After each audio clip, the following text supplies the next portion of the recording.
This is Hidden Killers Week in Review. A look back at the most prolific stories of the week. Welcome to the podcast. If you'd like to listen to an ad-free version of this episode and all of our episodes, then search True Crime Today Premium Plus on Apple Podcasts and press subscribe. That's our premium channel where all of our ad-free and advanced episodes live, all in one place. True Crime Today Premium Plus. Search it on Apple Podcasts and press subscribe. Even try it for 3 days free. Some secrets are kept in the basement, others in the morgue. Welcome to Hidden Killers with Tony Brueski, featuring defense attorney and host of the podcast, Defense Diaries, Bob Motta. Let's talk about another key piece in this, a filing that was put out there this week before the trial's about to begin. The defense wanting to call Kegan Kline to the stand. To refresh your memory on who Kegan Kline is, even before Richard Allen was arrested and charged with the deaths of Abby Williams and Libby German, they were looking at Kegan Kline, and for good reason, too. He was online under the name Anthony Shots on social media, luring in young girls under a false persona. Kline contacted numerous underage girls and then manipulated them into sending him sexually explicit images and video. He's been sentenced to 43 years in prison after pleading guilty to 25 felony counts there. There's also allegations that he was supposed to meet with one of the girls the very day of the disappearance. Gee, that's not suspicious at all. Gee, maybe we should look at him a little bit more, not the CVS worker, but of course, that all went to hell. But they're requesting that him as a witness in this trial. What do you make of this? How do you think Judge Gull is going to handle this? Because this actually could be a pretty good defense to introduce reasonable doubt for Richard Allen. Yeah, it can. And to be honest with you, I thought that Kline was on the list of can't do's. Like, I know that like in the state's motion to eliminate to ace the Odins and, all the Odin talk and all of the ritualistic murder talk and all of those 5 individuals that they had named. I thought Ron Logan and Kegan Kline were included in that list too. Yeah.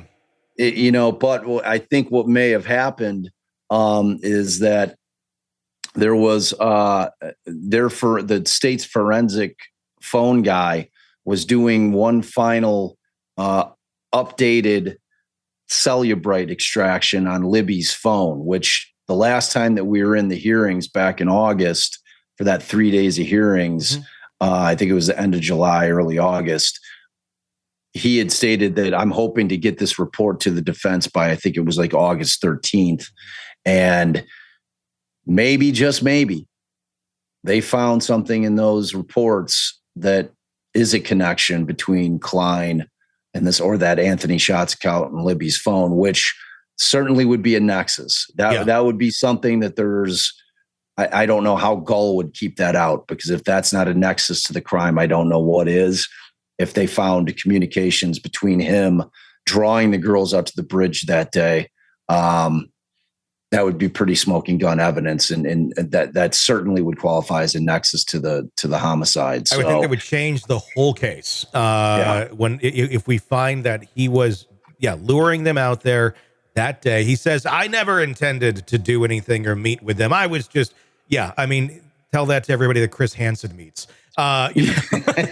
Well, Tony, at the hearing, it was kind of mind blowing because they went pretty in depth into Kline at their third party culprit hearing, very in depth, to the extent where it came out that Kline had basically sold his old man, Tony Kline, sold him out completely. And he had said that they had driven a red Jeep down to the bridge, that his father got out of the vehicle, was gone for a couple of hours, and came back and he was muddy and bloody, and that they then drove over the bridge, and that's when they tossed the knife and the cell phone into the Wabash River, which ultimately law enforcement thought enough of it to drag that river. Yeah. So, but what came out also that at that hearing is that law enforcement said that, they went to the cameras that they knew were in the area, the same ones that have seen vehicles coming and going, and that they were never able to place that red Jeep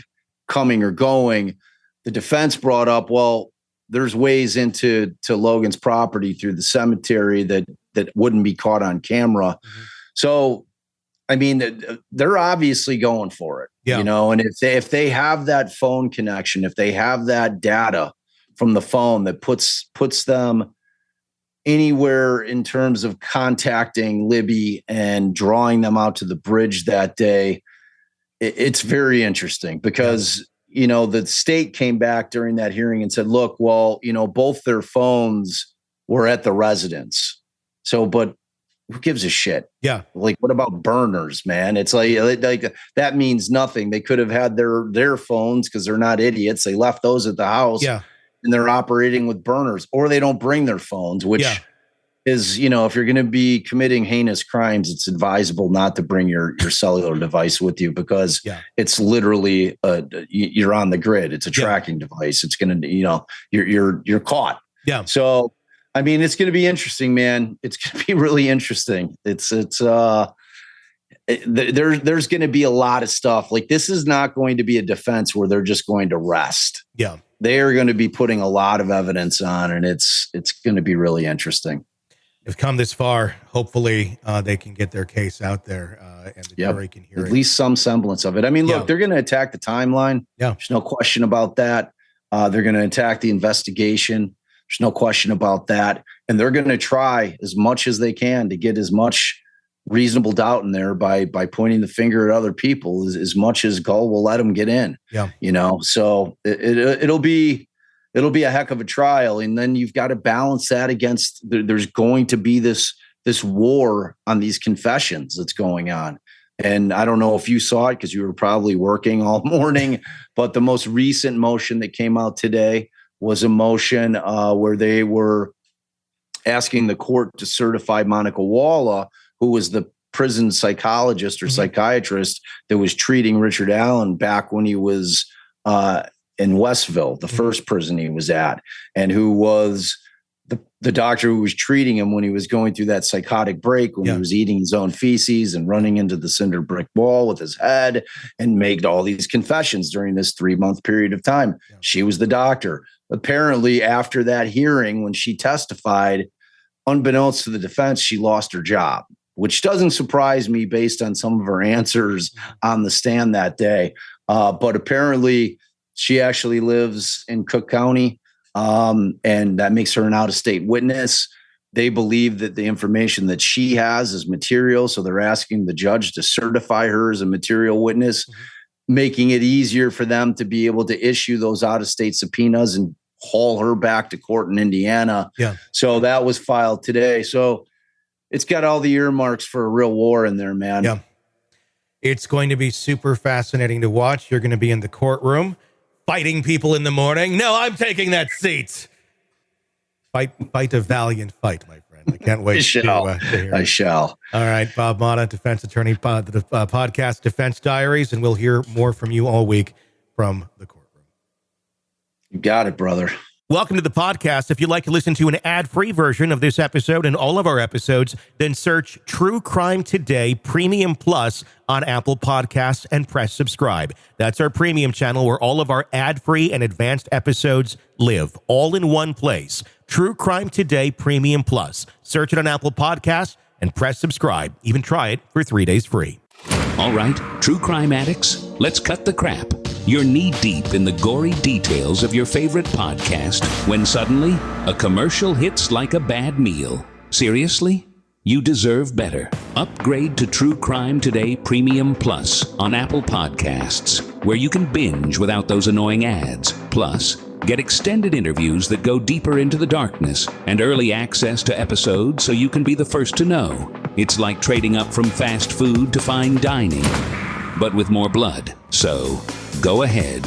Search for True Crime Today Premium Plus on Apple Podcasts. Subscribe and feast on the good stuff.